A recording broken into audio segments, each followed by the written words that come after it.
Welcome to this episode of the Smart Leader Style podcast. My name is Jessica Lorimer, sales coach and leadership expert.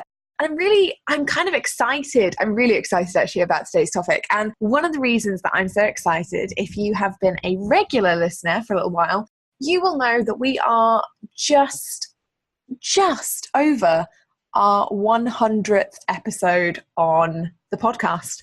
Woo, woo, woo. That is the excitement train rolling forward for this. And there are a couple of reasons that I'm really excited about hitting that magic 100 mark. One of them is because, honestly, when I started the podcast, I didn't even know whether it was going to take off. I didn't know whether it would be something I could continue with. Now, I've always been really open on the podcast and in all of my content, really, about the fact that consistency is something that, although I'm now very good at, it's taken me a lot of practice, and I'm not always good at it for every single piece of content. So, for example, I started off a vlog about a year and a half ago. I recorded 5 episodes, realized vlogging was not for me. I hate being on video. Well, I don't hate being on video. I hate the preparation that goes into creating a video in terms of having to get dressed and wear makeup. So vlogging was not for me, and it was a very, very short-lived foray into that world. And yet when I kind of came across podcasting, I was somebody who'd listened to a few podcasts. I'm openly admiring of people like Ali Brown and her amazing podcast. I am pretty obsessed with a couple of podcasts, but I was never like a huge consumer of podcasts. I found them to be kind of dull, and I was a bit like, every episode, particularly in the business space, every episode tends to be the same. Like, people interview the same people and they ask the same questions, and it gets all like, nah, it's fine. But eventually you fall out of listening because, you're going to get practically the same answers. If one more person asks me what my favorite book is or my big book recommendation, I will probably cry and then suggest something really out there. Like, I don't know, I could go down the whole Harry Potter route, or I could go something really, really out there, like How to Train My Cat. People would be like, but Jess, you don't have a cat. And I'd be like, oh, that's my hint to get one. So I'm excited that we've hit this milestone with the podcast, and it's also come at an exciting time for my business in that we have hit the magical 4-year mark. I actually went into the bank this week, talked to my bank manager, signed some different trade agreements, which was quite exciting. And it was really interesting for me because out of all the people in the world, my bank manager or my business banking manager is not the person that I would think I'd have the best relationship with, because typically people who work in finance can be a little bit, well, certainly the accountants that I used to work with in corporate were not always my favorite people. Usually they were saying I couldn't spend money on things and telling me not to do things. But my business banking manager is actually a really, really awesome woman. And one of the things that we were discussing yesterday about my business was, the trajectory of growth that it's had, the different things that we've done. And in terms of their business, she was like, look, before you had started your business, before I started being assigned to your account, I had never worked with an online business. I'd never worked with an online service-based business. And the nearest comparison that she had still, we're talking 4 years on, is a company who are selling mobile phone parts online. And she was like, that's the nearest comparison. So it's really interesting to me because obviously we're in this world where we're surrounded by online businesses, and we talk about online business every single day of the week. We get completely caught up in it. We each have our own heroes within the space. And yet you walk into a big bank, we're talking a large bank, and they say that the only other example is somebody who is selling products online, and it's just one example, and you suddenly realize just how much of the world, just how much of the business world is untapped currently in the market. So, a little bit of inspiration there. If anyone's thinking, oh my goodness, my market is so saturated, oh my goodness, there are no clients, or everybody in the world is running an online business. Actually, it's really not true. So take a step back and take a look at where you are putting yourself in, and whether or not you're putting yourself in front of tons of online businesses, but actually not in front of tons of customers. Anyway, I've slightly digressed from today's topic, which is actually about integrity. Because over the last 4 years, something that I have seen become popular, become unpopular, and go through various iterations of action has been integrity in the online business space. Now, this isn't going to be a ranty Jess episode. I also feel like that should have a hashtag. Maybe we should put that in the show notes. This is not a hashtag ranty Jess moment. It is a discussion. I want to give you my top tips for running the best business you can, because what I'm seeing at the moment and the recent experiences that I've seen around integrity, they haven't been always great. And I followed some amazing people who have great integrity. And I've equally seen some of my clients, some of my good friends, even I have been affected by lack of integrity in the industry at some point. And I just want to give you, I think there's like 8 top tips here around building your business in the best way for you, so that it's not about, oh, this is Jess's model, this is what she's going to preach to us, I should go and do that. It's about looking at what's right for you, for your business. So these are more questions to ponder and conversations, I guess, to open up in your own mind to work out where you're going to be taking your business in Q4, because we're coming up to the biggest sales period of the year. And people always say this to me. They're like, oh, I'm going to take December off. It's kind of like the summer when everyone went, oh, I'm going to take August off. And all my clients, I was like, don't take August off. Like, August is awesome. And we sat down, we had one of the mini mastermind calls that I run. We had that yesterday. We had one last week, and people saying, oh my God, August was like my best month. And I didn't realize. And for years, I've been sat twiddling my thumbs in August. And guess what? I made a ton of money. And I'm like, yep.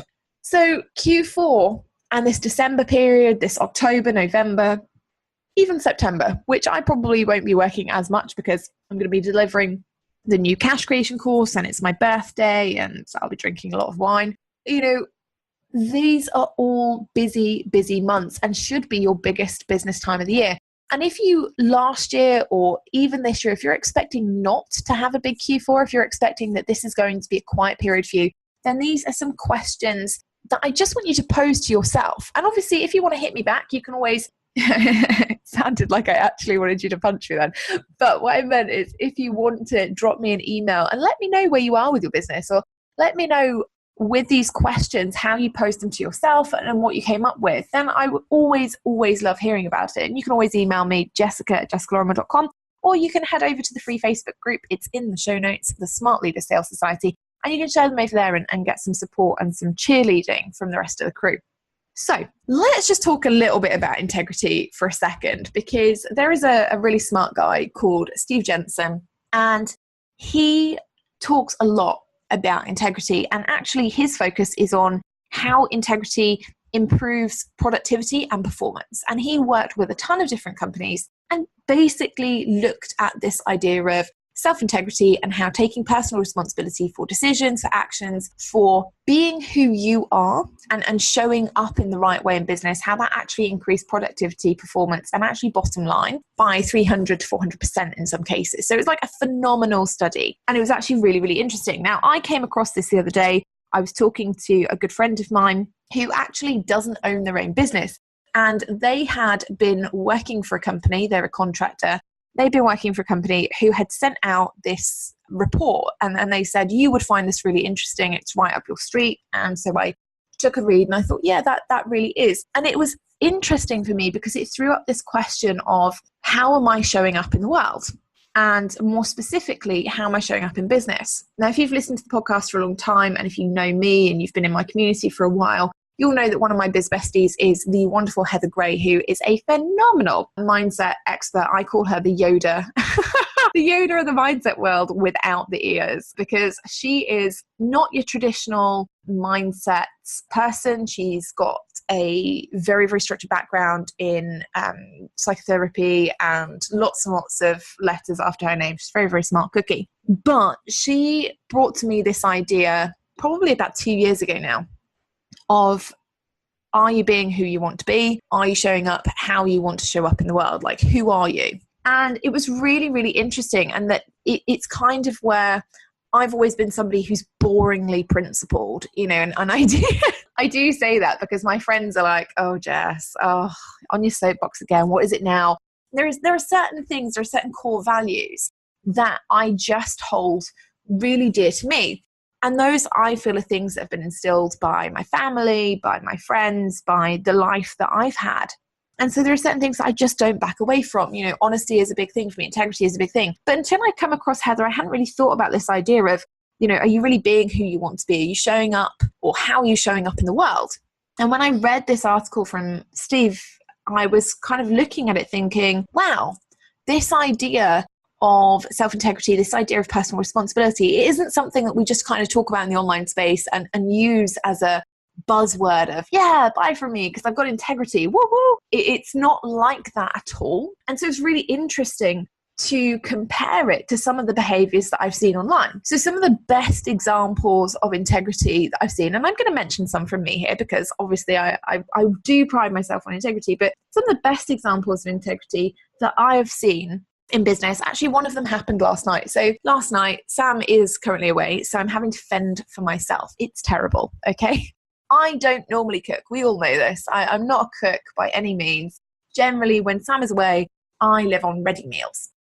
And it's lovely. However, last night, I just couldn't be bothered to make a ready meal. That sounds really lazy, doesn't it? But let's go with it. Everyone's had this moment in life. I couldn't be bothered to put a ready meal in the oven because I don't even know why. There was literally no excuse other than I just couldn't be bothered.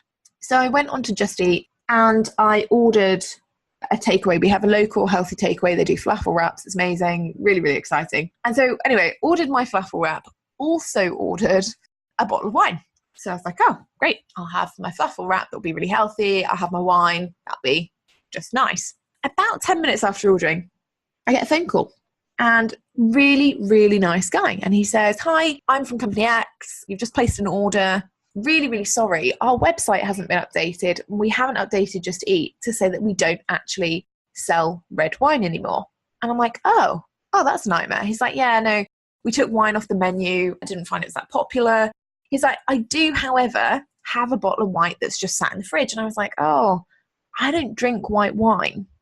And he was like, oh, okay. Do you drink beer? And I was like, well, yeah, I drink beer. And he's like, okay, cool. Well, for the price of the bottle of wine, I will just give you 4 beers. And when he turned up to deliver my order, which I was really surprised by, the same guy taking the calls, showed up and delivered my order. He went, I'm so sorry. I came to deliver this personally because I felt really bad that you were looking forward to your bottle of wine and we only had beer. And it's such a small thing, but the integrity there around having good customer service, making sure that you own up to your mistake, doing the right thing, was really, really good. And so it meant that, of course, before I'd even eaten my food, I went on to Just Eat and whatever the review service is, and I left a review saying, you know what, actually that company was great. They might not have had what I wanted, but they dealt with it in a really awesome way, and I really appreciated it. That's having integrity. You know, integrity can also look differently. You know, I've had clients before, or actually I've had prospective clients before, where they've got on a call with me and they've said, hey Jess, I really want to work with you. I really want to work with you one-to-one. I want to throw money at you. And I've said, I would love to work with you, but not right now, because right now you're not ready for me. And I've referred them elsewhere, or I've given them different pieces of content to go and look at. Integrity is also about saying no. It's about turning away the people who aren't ready. It's about not being afraid to say, I might not get the sale right now, but I'll get it in a couple of weeks, couple of months. I'll have a messenger who goes out there and tells everyone that I'm great and that I've got integrity. Yeah.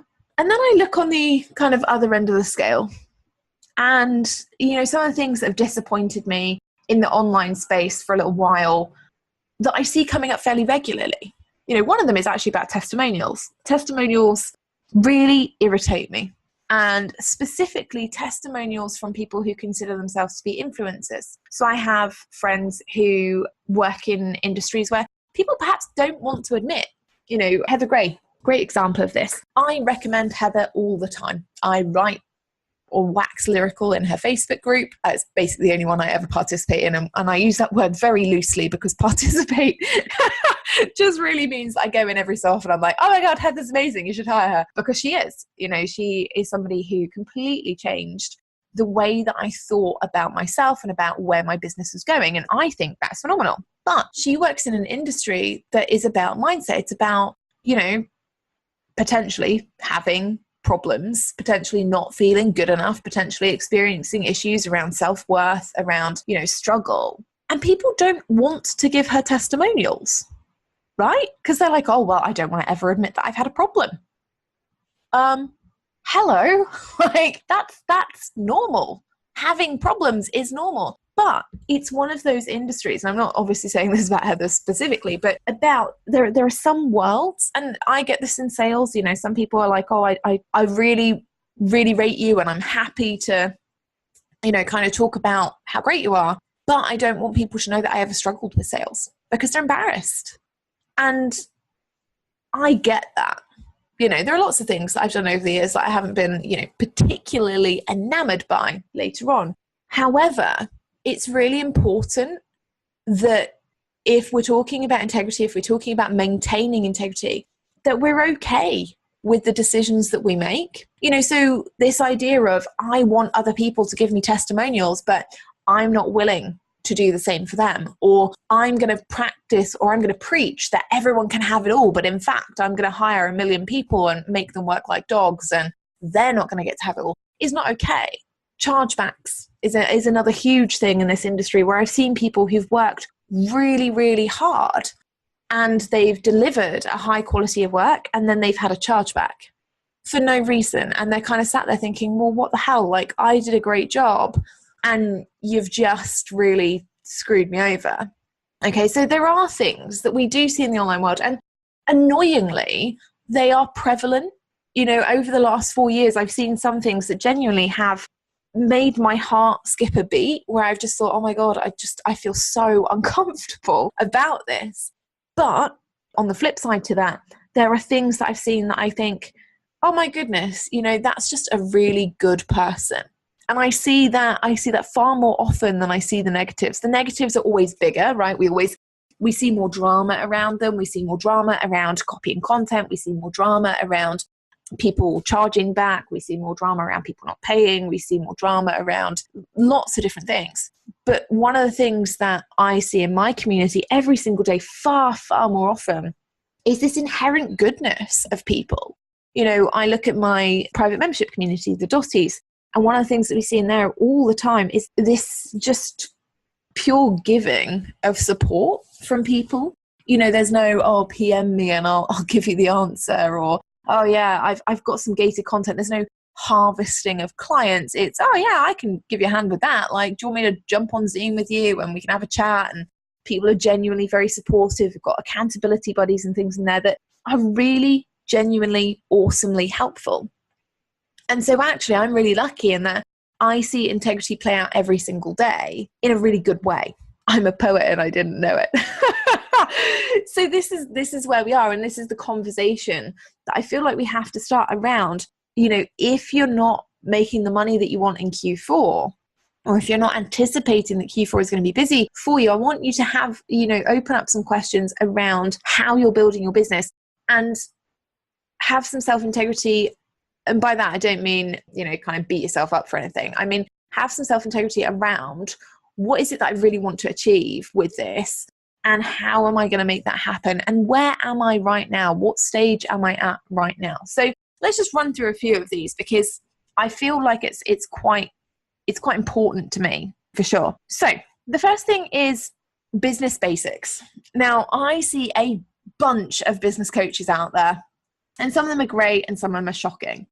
And I'm just going to go balls to the wall on saying that they're shocking, because some business coaches are not teaching business basics, and business basics are really important. Okay. Now, if you are coming up to Q4 in your business and you want to make more money, be very, very aware that it is not just about selling more stuff. Okay. I say that as a sales coach who makes her money from teaching people to sell more stuff. All right. However, business fundamentals mean that you have to take care of yourself with other elements of business building. Two of those are huge, but I don't see talked about often enough: accounting and legal. Okay? Yes, they may not be the sexiest departments. Like I was talking about earlier, I was never expecting to be friends with a bank manager. However, those are two departments, those are two elements of your business that are huge. If you do not have contracts in your business, you are not protecting yourself And most importantly, you're not protecting your clients from anything that should go wrong or could go wrong, okay? If you are not doing your accounting regularly and you sell more stuff in Q4, that's cool. But if your expenses are through the roof, your profit is still super, super low. Now, when it comes to having some self-integrity around this, I want you to think, okay, am I taking my accounting seriously? You know, do I have a specified money date where I sit down every week and I track my finances? If you're somebody who's got one of our 90-day sales planners, you will see that I make a very big deal in those 90-day sales planners around KPIs and around expenses, around what money are you spending, what's going out, what's coming in. And we track everything. And that's not because I'm really, really boring. Well, might be a little bit because I'm really, really boring. But it's also because I want you to make and retain money. That's the important thing. I don't want you to just spend it all on like tons and tons of masterminds, tons and tons of courses, even if they're with me. I want you to make money and retain it because that's how you build a business you love, right? That's how you build a business that gives you the life you want. Now, on that building the business that you want to build because it sustains the life you want to have, let's just talk about this for a second, okay? And when it comes to self-integrity, this is one of the things that I see most often. So I see tons and tons of coaches out there all running their businesses very, very differently, okay? I see tons of business owners in general, product-based, service-based, running their businesses very differently. However, the successful ones are the ones that run their business in the way that works for them. So one of the things that always surprises people is that when they work with me, they go, oh yeah, cool. So what's your strategy? And I'm like, well, I don't have one strategy. And the strategy that works for me potentially won't be the strategy that works for you. So we have to always do everything in a way that is bespoke, that is tailored, because actually there is no one size fits all to running a business. There are elements that are one size fits all, right? So every business has to have accounting. Every business has to have marketing. Every business has to have sales.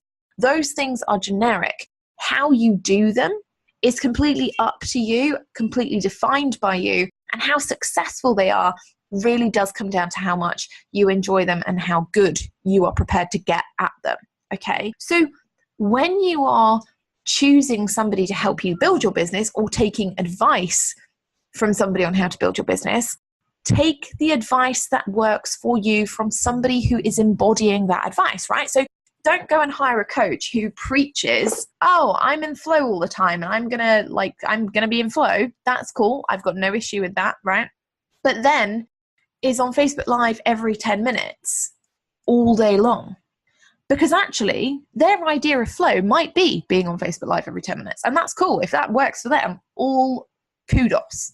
But if you know that you've got 3 children and that you don't want to work past 3 o'clock in the afternoon because school kicks out and all that kind of stuff, that business model is not going to work for you.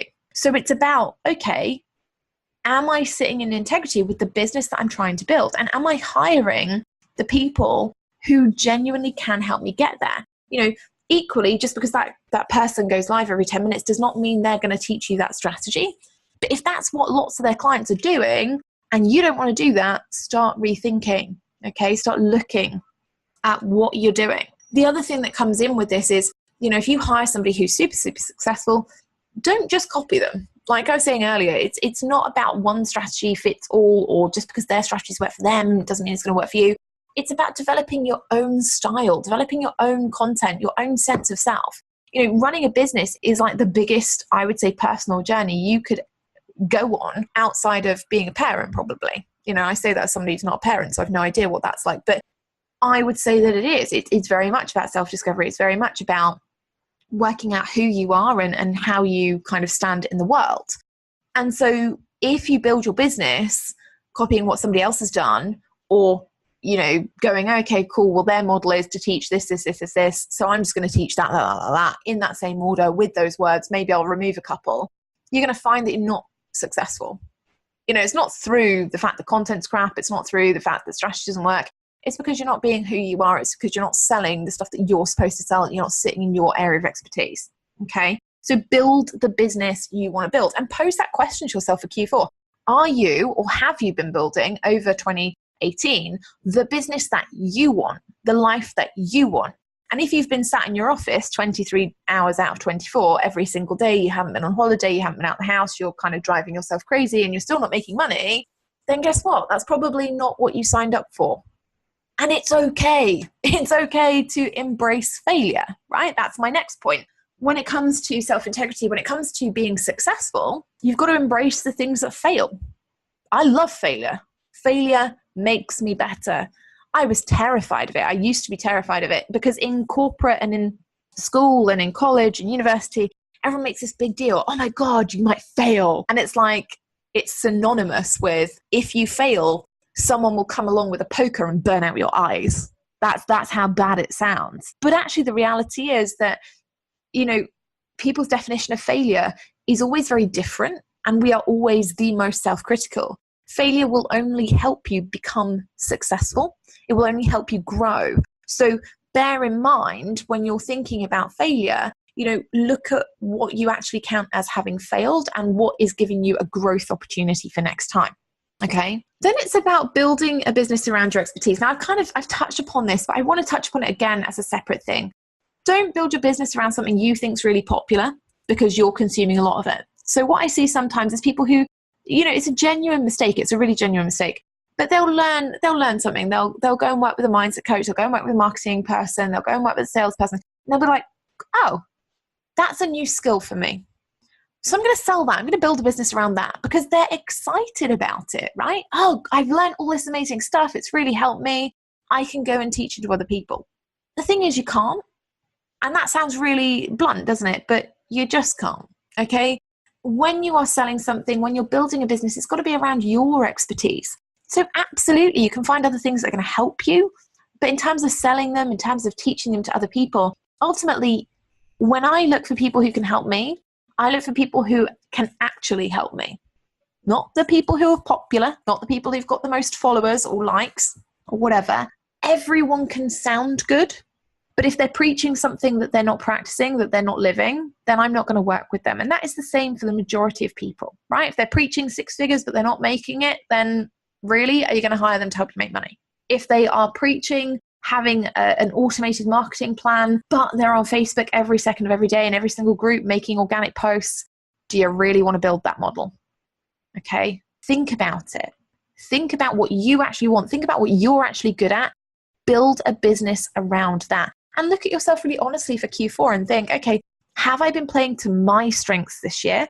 Or have I been so excited about whatever it is that I learned that I started teaching that and actually it hasn't been working out so well for me?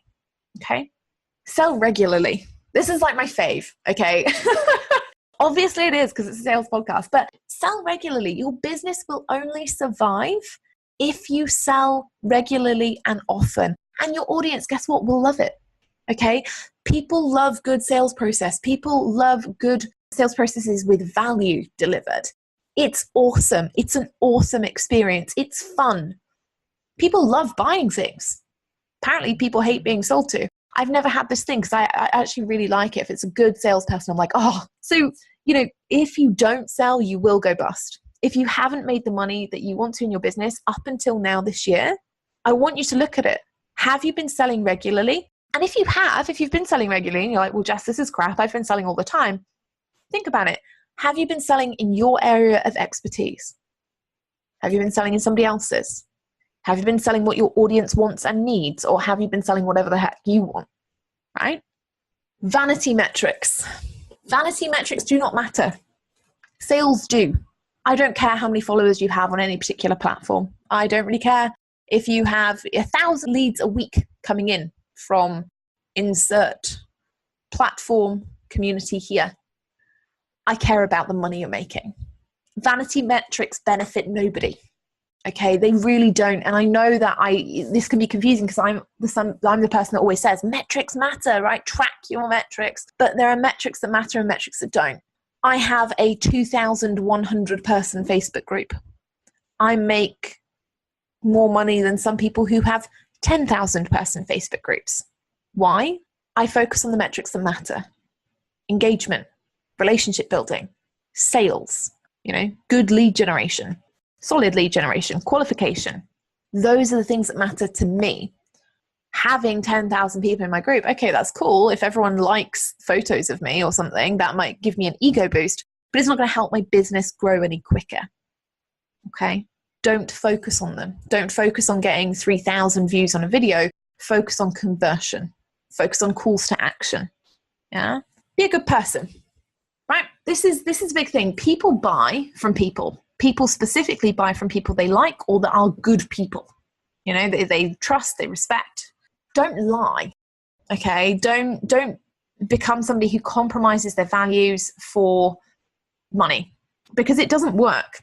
Ultimately, if you do that, you will go to bed every night thinking about who you've screwed over that day. And life's too short to live like that.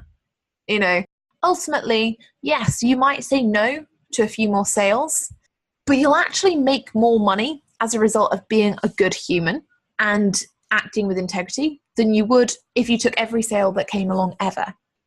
The other thing that you've got to think about is, you know, how you're marketing yourself. If you didn't hit number 1 on Amazon or the New York Times or any other esteemed publication for a book or whatever, don't market yourself as a bestseller. It's fine that you're not, right? If you don't have a podcast that hit number 1 on iTunes, I don't, then you can't market yourself as being number 1 on iTunes. Equally, if you gave a book away for free, then I'm very sorry, it's not a bestseller because you didn't sell it. It was free. Okay? Don't worry about this crazy, sleazy marketing crap that just happens. Accept that actually the fact that your podcast isn't at number 1 yet, or the fact that your book isn't a bestseller yet, or the fact that, you know, you haven't hit squillion dollars in revenue yet, those are good things, right? Those things are okay. Those things are not failures. They are not sticks to beat yourself with.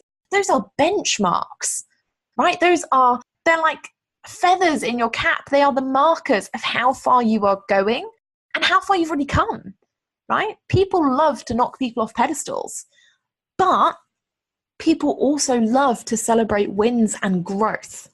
Just because your book is not number 1 now doesn't mean it never will be. Everyone starts somewhere, okay? And moving on from that, be resilient.